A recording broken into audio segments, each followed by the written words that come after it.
ब्याज है।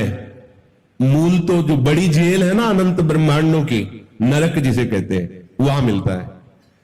ये तो ब्याज है। और यहां जो इससे दुख सुख मिलते हैं ये वर्तमान के नहीं है, ये पूर्व के किए हुए हैं। अभी मत मान लो देखो ऐसा किया था ऐसा होगा, संयोग भले बैठ जाए, वो पूर्व का प्रारब्ध, ये जो किया ना जमा हो गया है, अभी हरा भरा होगा तब आपको भोगना पड़ेगा।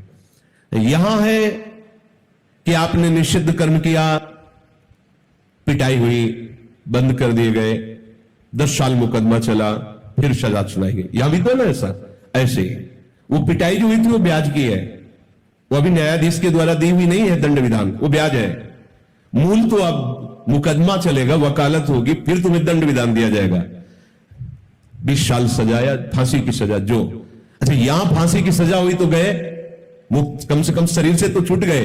अब जगह असली जेल में, वहां जो पोशाक मिलती है जिसमें दंड भोगना होता है, यातना देह, उसमें मृत्यु नाम की चीज नहीं है, बेहोशी नहीं है। वहां जो दंड मिलता है तो वो शरीर ऐसा दिया जाता है कि उसमें कभी बेहोश नहीं हो सकते और मर नहीं सकते। दो बातें। अब आपको आपके कर्म की, निषिद्ध जो कर्म की, वैसा आपको दंड देना प्रारंभ किया गया। जैसे पढ़ा है हमने शास्त्र में, जो दूसरे के मांस का भक्षण करते हैं, उनके खून को पीते हैं, बड़ा मजा आ रहा है, आएगा मजा आएगा आगे चल करके, कर्म बन गया है ना, अब आगे आपको मिलेगा। दूसरे की टांग खाते ना, अब आपकी टांग खींची जाएगी। अच्छा यहां तो बेहोश हो गए, अधिक कष्ट में, अधिक मार पड़े तो आप बेहोश हो जाओगे। उस शरीर में बेहोश नहीं होना है, 1 सेकंड के लिए भी। अब उसको कोलू में पेरा जाता है, जैसे गन्ना पेरा जाता है ना, कोलू में। ना बेहोश होना ना मरना है, भयंकर पीड़ा। और एक बार नहीं, यहां तो चलो कोलू में लगा दिया गया तो जे ही सर जाएगा तो खत्म, कष्ट से आप मुक्त हो गए, शरीर पिस जाएगा और आपको कष्ट, बेहोश हो गए, मूर्छा हुई। अब वहां मूर्छा भी नहीं, मृत्यु भी नहीं, ठीक है। आप जैसे यहां किसी पशु को भून करके खाते हैं, ऐसे ही आपके हाथ और पैर बांध करके यम के दूत जलती हुई ज्वाला में से कितने दिन, बोले 1 कल्प, न मरना है न बेहोश होना है। जैसे जीवों के मांस को तल, ऐसे ही तुम्हें पूरे शरीर सहित पकोड़े की तरह बड़े बड़े कड़ा खोल रहे छोड़ दिया गया। आनंद लीजिए, आनंद के लिए आए थे ना, कर्म किए निषिद्ध, उनका आनंद लीजिए। कई बार सत्संग में कह चुके, ये भूल मत करना कि पाप करके हम गंगा नहा लेंगे जाके। गंगा नहाओगे उसका अलग फल होगा, पाप की उसका अलग होगा। हम हिंसा करके कुछ पैसा साधुओं को दे देते हैं तो डबल पाप लगेगा।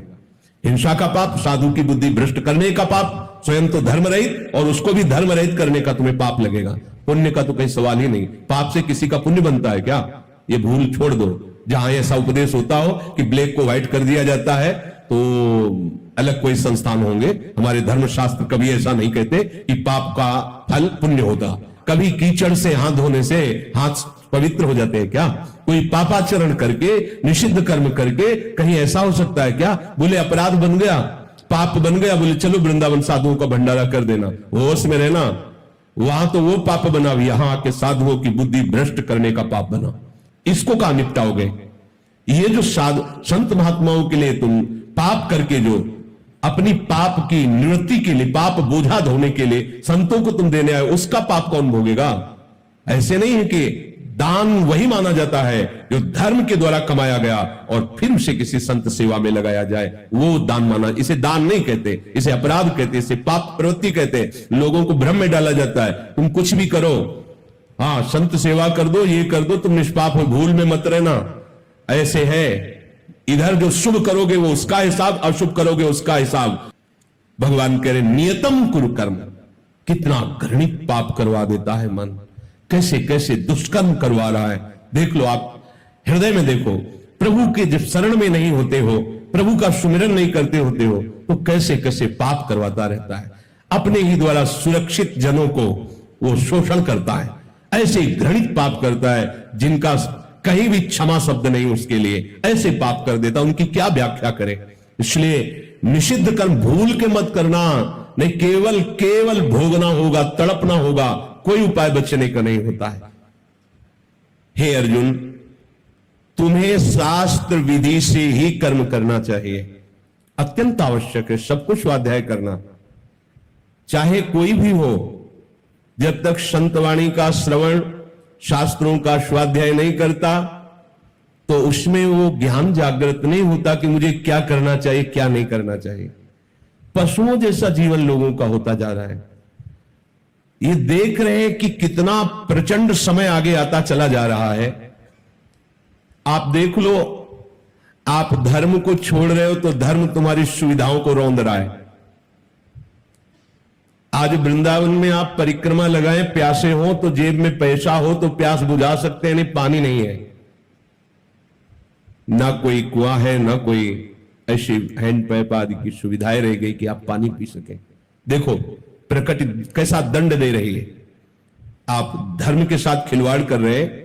अरे क्या है शास्त्र, तो आप देखो, आप प्रकृति के साथ खिलवाड़ कर रहे तो प्रकृति आपके साथ कैसा दंड विधान कर रही। आप लताओं को, वृक्षों को नाश कर रहे हैं तो आप रोगों से घिरते चले जा रहे हैं, क्योंकि यही लताएं, वृक्ष सुंदर ऑक्सीजन प्रकट करके कार्बन डाइऑक्साइड को सोख करके आपको वो वायु देते हैं जिससे आप स्वस्थ रह सके। वृक्षों को काट दिया, देखो कैसी दूषित वायु होती जा रही है। यह दूषित आहार और दूषित वायु का प्रभाव है कि पहले जहां कहीं कुछ ऐसे सुनने को मिलता था कि किसी को भयानक रोग हुआ है, आज कैंसर आदि रोग ऐसे हो रहे हैं जैसे किसी को बुखार आता है। क्यों? आप धर्म से नहीं चल रहे, तो प्रकृति आपको दंड देना प्रारंभ कर रही। आप किसी को नहीं मान रहे। गौ सेवा, देव सेवा, गुरु सेवा, संत सेवा, जन समाज सेवा, तो वर्षा वाटर लेवल खत्म होता चला जा रहा है। आप देखो प्रगट में देखो, 15 हाथ की रस्सी से बहुत शीतल कुएं से जल निकाला जाता था और 500-500 लोगों का मोहल्ला एक कुएं से पूरा का पूरा परिवार का पोषण सब उसी जल से होता। आज 110 फीट, 180 फीट बढ़ता चला जा रहा है वाटर लेवल। क्यों? कौन हवन कर रहा है, कौन यज्ञ कर रहा है, कौन त्रिकाल संध्या कर रहा है, कौन धर्म से चलना चाहता है? केवल सुख भोगना चाहते हो, प्रकृति दंड देगी, दे रही। हर वो वस्तु जो हमारे प्रयोग में आने वाली है, तुम्हारी बुद्धि को दूषित करके उसको दूषित किया जा रहा है। तुम्हारे शरीर स्वस्थ नहीं, बुद्धि स्वस्थ नहीं, तो परमार्थ क्या है? तुम स्वार्थ भी नहीं समझ पाओगे। पशुओं जैसी रहनी। भगवान भुवन भास्कर के उदय होने के पहले जो शैया का त्याग करके, स्नान आदि करके, अर्घदान आदि के द्वारा शैया का त्याग ही नहीं हो रहा। 8 बजे 9 बजे लोग उठ रहे हैं, सुख भोगना चाहते हैं। उनकी आयु क्षीण हो रही, उनके सुकृत नष्ट हो रहे हैं, उनके नाना प्रकार के जो बचाव पक्ष की ज्ञान शक्ति उसका अपहरण कर रहे भुवन भास्कर। खिलवाड़ समझ रहे तो ये यहां मनुष्य जन्म लेकर मनमानी आचरण, सावधान। भगवान कह रहे नियतम कुरु कर्म त्वम कर्म ज्यायो है कर्मणा शरीर यात्रा पिच्यते न प्रसिद्धेद कर्मणा। तुम्हारी शरीर यात्रा विसिद्ध नहीं हो पाएगी अगर आप शास्त्र के अनुसार कर्म नहीं करोगे, मनमानी आचरण करोगे। कैसा जीवन! आप जिसे बहुत अच्छा जीवन समझ रहे हैं कि हम बहुत सुखी है, और उसको शास्त्र दृष्टि से देखा जाए तो केवल पशुवत जीवन है, पशुवत जीवन। कैसा जीवन! 11 बजे दिनचर्या प्रारंभ होती शौच स्नान की। आश्चर्य होता है, इतना मंगलमय जीवन, और ब्रह्म मुहूर्त से लेकर 11 बजे तक तुम्हारा शयन चल रहा है। क्या जीवन को नाश किया जा रहा है।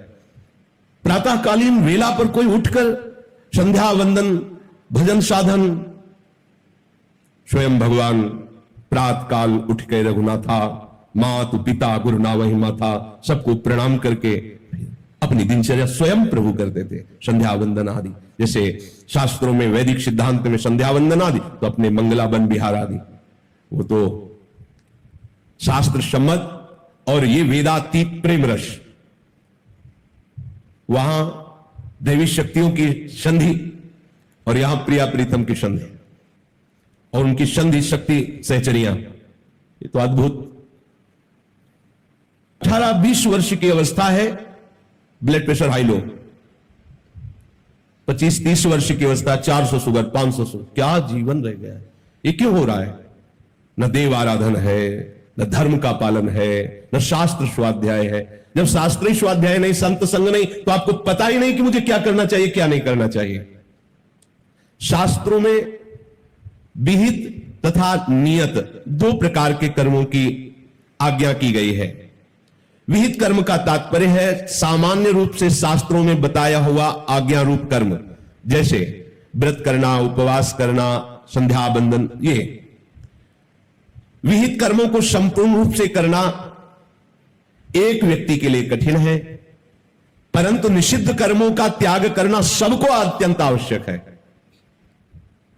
सुबह सुबह लोग मोबाइल का प्रयोग, जैसे टहल रहे, बात कर रहे हैं, सुबह सुबह वो कैसा कैसा जाल फेंक रही माया, एक सेकंड भी अंतर्मुख नहीं होने दे रही, समय बर्बाद होता चला जा रहा है। बड़ा पश्चाताप होता है, कैसे जीवन नष्ट किया जा रहा है, अंदर जलन होती है। इतना सुंदर अवसर मिला है मुक्त होने का, कैसे? कोई भी भोजनालय ऐसा नहीं जहां हम पवित्रता और स्वच्छता से युक्त आहार कर सके। आपको बाहर से पवित्र दिखाई दे रहा है, अंदर जहां बनाया जा रहा है वहां क्यों? क्योंकि जब विचार पवित्र नहीं है तो आपका आचरण पवित्र कैसे हो सकता है? पशुता, विचार ही पवित्र नहीं है। विचार कैसे पवित्र होंगे? जब तक प्रभु का भजन नहीं है, प्रभु का आश्रय नहीं है, कैसे हो जाएगा? ज्यादा समय नहीं है, भजन करके इसी जन्म में श्री जी की प्राप्ति कर लो। जैसे बचपन में कहा जाता था कि देख लेना आगे पानी बिकेगा, तो लगता था क्या बात करते, पानी कोई बिकने वाली चीज होती है।